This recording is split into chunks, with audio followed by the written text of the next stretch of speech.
business owners here, right? I'm a business owner, you are too. But if only there was some magical way that we could charge seemingly ridiculous prices for otherwise normal products, right? I mean, like, how does a company like Apple charge so much money for this? And no, I'm not talking about the iPhone. I'm talking about this, the logo. More importantly, the brand. Some brands are harder to build than others. Some, it's just as easy as making a partnership with Michael Bublé so that you can call your drink bubbly. Blackberry Bublé, my favorite. You mean bubbly. And for others, well, we tend to question how they become so iconic. Hello there, you want some Celsius? And for others, we question their choices. I don't know how they do it, but we're gonna dive into all that today, so stay tuned. I am Ethan Gegg, the founder of ECG Marketing Group, and I've been in the social media space for half a decade. And today I'm going to show you exactly how to build your own world-class brand with social media through 5 tips that I've compiled on exactly how to do so. I have studied brands across the world on how they become our favorite beverages or even just our favorite local bookstore down the road. But at the end of the day, as a business owner, what matters is how can you apply this to your business today. So let's get right into it. Alrighty, so point number 1. Where do I start? Where do I even start between social media, blogs, email marketing, SEO, the list just keeps going, podcasts, like where do I start? Well, the first thing you can do is ask yourself, who am I? Seriously, who are you? What kind of person are you trying to be? You wouldn't be watching this video if you weren't resonating a little bit with the message I'm trying to put out. It's the exact same thing for you. If someone's gonna watch your content, if someone's going to read your email, listen to your podcast, whatever you choose, you're gonna have to build a person-to-person connection. So the second most important question is, who are they? Who are you trying to talk to? Yes, there is what is your business about and how you're going to reach the customer or potential client, but at the end of the day, you have to understand who you are and who they are and how those two meet together. So after you figure out who your target customer is, then the next logical question to ask is, what do they do? How can I reach them?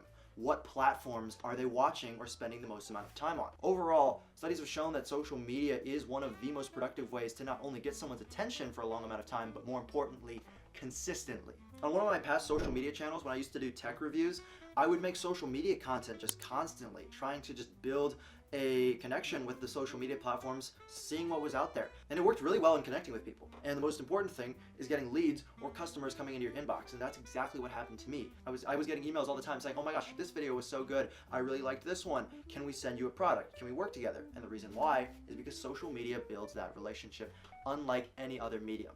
With that being said, let's move on to point number 2.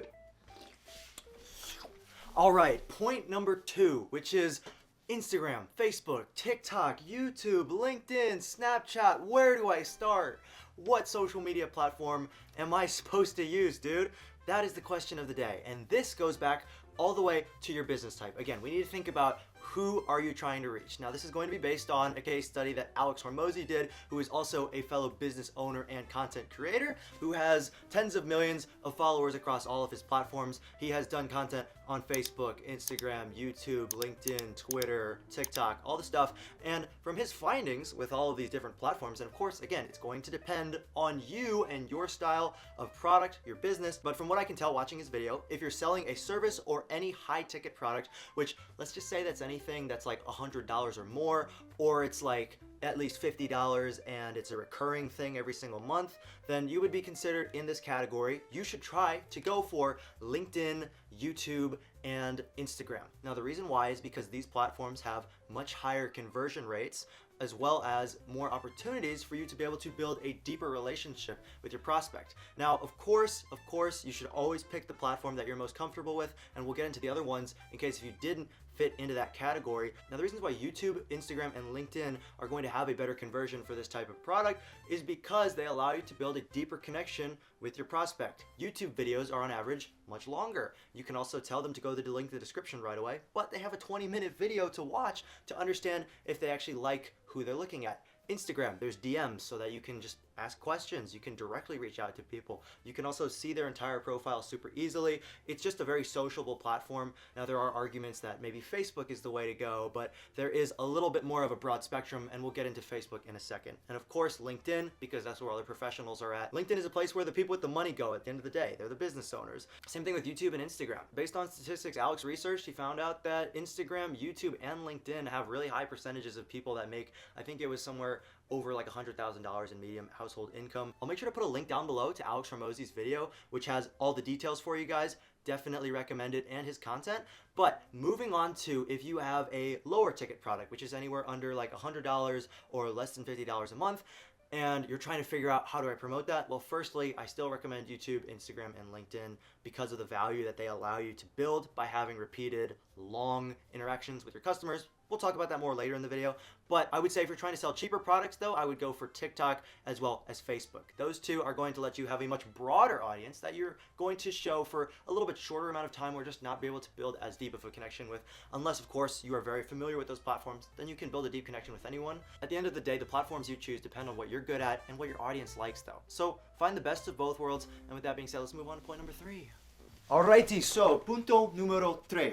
We have long form or short form content. How do you decide between what we'll basically call your standard YouTube video, anywhere that's about 8 minutes and up, to a 3 minutes or less short form TikTok style video? I mean, let's be real, short form videos cannot be any longer than 3 minutes because those TikTok kids do not have an attention span longer than 3 minutes, let's be real. But yeah, how do you decide between long and short? There's always been a big debate. Does one lead to the other? What does it allow you to do? Well, the first thing I'll say is they're two completely different types of content. One does not inherently lead into the other. One is not a funnel for the other. They are very different. But I'd like to bring a very interesting but also widely publicized case study that you might not even realize exists. And that is a video from video influencers. I'll link it down below, but they basically break down the different social media strategies of Kamala Harris and Donald Trump and how they use different short form versus long form social media content strategies to reach their desired audience. Now, this is really interesting because firstly, Kamala had a much more female but also younger audience that she wanted to reach. So she prioritized using TikTok and short form content across all the platforms that we talked about. So Instagram, but primarily TikTok, and then also stuff like YouTube Shorts too, Facebook Reels, and Instagram Reels are pretty similar. But basically all those 30-second to 1 minute to possibly more a little bit longer videos where they would be really short clips of Kamala and getting her message across. So we're comparing that to Donald Trump's strategy, which was going for longer form podcast style interviews on YouTube, where he did one with Joe Rogan that was over 3 hours long, or roughly 3 hours. He was able to build a lot deeper of a connection. Now again, it's a different strategy. Kamala was able to turn heads a lot faster, especially in the female voters that could make up their minds faster. But in order to convince some of the younger male voters who did not vote in the election, I'll be honest myself, I didn't end up voting as a young male voter, but they needed a little bit more convincing. So he did that, and he was able to turn the tide clearly and end up winning the election. I'm not saying that's the core reason, but there's different strategies for different people. So if you want to go for long form, consider the type of person that you're targeting again. Long form and short form have their different benefits, like I said, but the overall point is you have to pick what works for you and your audience. Each campaign or each company has their own pros and cons. One thing I will say is I personally like long form because you can use things like Opus Clip, which is a tool I'll also link down below. Basically allows you to take long form videos like this and clip them down and do a bunch of short form videos. So there are some advantages there. But honestly, if you can mix short form and long form, which is something I'm trying to do, especially with that tool, it allows you to have a much wider reach. At the end of the day, you could go short form, you could go long form. There's pros and cons to both. Just think about what your target audience is looking for, and that will get you far, my friend. But that being said, let's go to point number 4. Number 4, paid or organic? Which one and why? Well, firstly, let's do a little metaphor here. Imagine for paid, you have a very stable job. It pays well. As long as you show up to work and put in the work, you get results.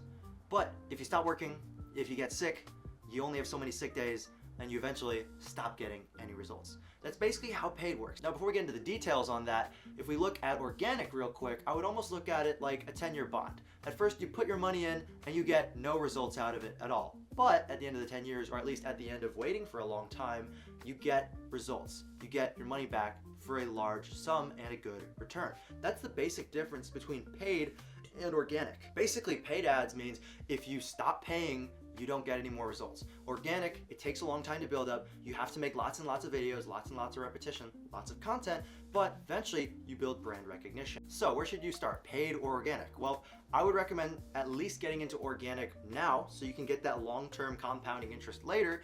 And I would pick your, Instagram, TikTok, LinkedIn, whatever your 3 or 4 platforms are that you want to post to. Get a free tool like Buffer to be able to post to all of them at the exact same time. Start making your content consistently. Start understanding, do I like long form or short form content? And really just keep it going. And then what you can do is after you have some content going, after you understand who you are in both your business and your content, then add paid, because now you can start investing into it, getting people that don't normally see your content to view it, and you can expand upon the audience that you have from organic. So I think the real answer to this question of paid or organic is do both.